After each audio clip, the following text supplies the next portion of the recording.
চাল ও ডাল বাটার ঝামেলা ছাড়াই সুজি দিয়ে এইভাবে সরু চাগলি পিঠা বানালে নরম তুলতুলে আর পাতলা হয়। এই পদ্ধতিতে বানালে একটুও প্যানের গায়ে আটকে যাবে না। আশা করি রেসিপিটা আপনাদের খুবই ভালো লাগবে। নমস্কার বন্ধুরা, রূপাস কিচেনে সবাইকে স্বাগতম। তাহলে চলুন দেখে নেওয়া যাক। শুরু থেকে শেষ পর্যন্ত দেখার জন্য আপনাদের কাছে অনুরোধ রইল। প্রথমে মিক্সির জারের মধ্যে নিয়ে নেব একটা কফি কাপের 1 কাপ সুজি। ওজন হিসাবে 200 গ্রাম সুজি আছে। ওই কাপেরই 1 কাপ জল দিয়ে দেব।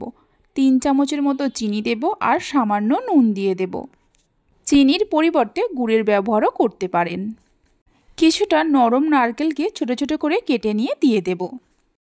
ঢাকা দিয়ে মিক্সিতে খুব ভালো করে পেস্ট করে নিতে হবে। পেস্ট করে নেওয়ার পর একটা পাত্রের মধ্যে ঢেলে নেব। এবার মিক্সির জারের মধ্যে আরও হাফ কাপের মতো জল দিয়ে মিক্সির জারটা ধুয়ে নিয়ে ওই জলটাও এর মধ্যে দিয়ে দেব। এই ব্যাটারটাকে একটু পাতলা করে বানাতে হবে। জলটা দেওয়ার পর ভালো করে মিশিয়ে নেব। দেখুন ঠিক এরকম একটা পাতলা ব্যাটার বানিয়ে নিতে হবে। ব্যাটারটা তৈরি করে নেওয়ার পর গ্যাসের উপর একটা তাওয়া বসিয়ে দিয়ে তাওয়ার মধ্যে 3-4 ফোঁটার মতো সাদা তেল দিয়ে দেব। তেলটা লাগিয়ে দেওয়ার পর অল্প করে জল ছিটিয়ে দেব। জলটা শুকিয়ে আসা পর্যন্ত অপেক্ষা করব।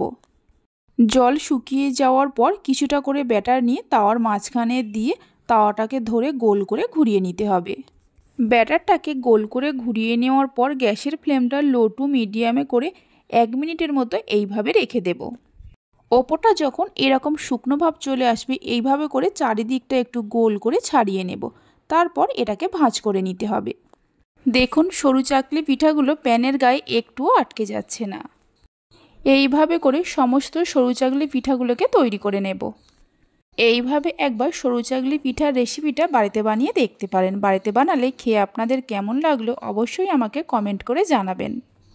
রেসিপি ভালো লেগে থাকলে অবশ্যই একটা লাইক করবেন, বন্ধুদের সঙ্গে শেয়ার করবেন। ভালো লাগলে চ্যানেলটি সাবস্ক্রাইব করে পাশে থাকা বেল আইকনটি প্রেস করবেন নতুন রেসিপির আপডেট পাওয়ার জন্য।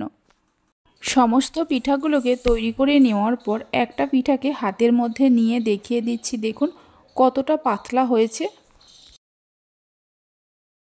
নলেন গুড় বা খেজুর গুড় দিয়ে এই পিঠা খেতে দারুণ লাগে। তাহলে চলুন ভিডিওটা আমি এখানেই শেষ করছি। আপনারা সবাই ভালো থাকবেন, সুস্থ থাকবেন। ধন্যবাদ।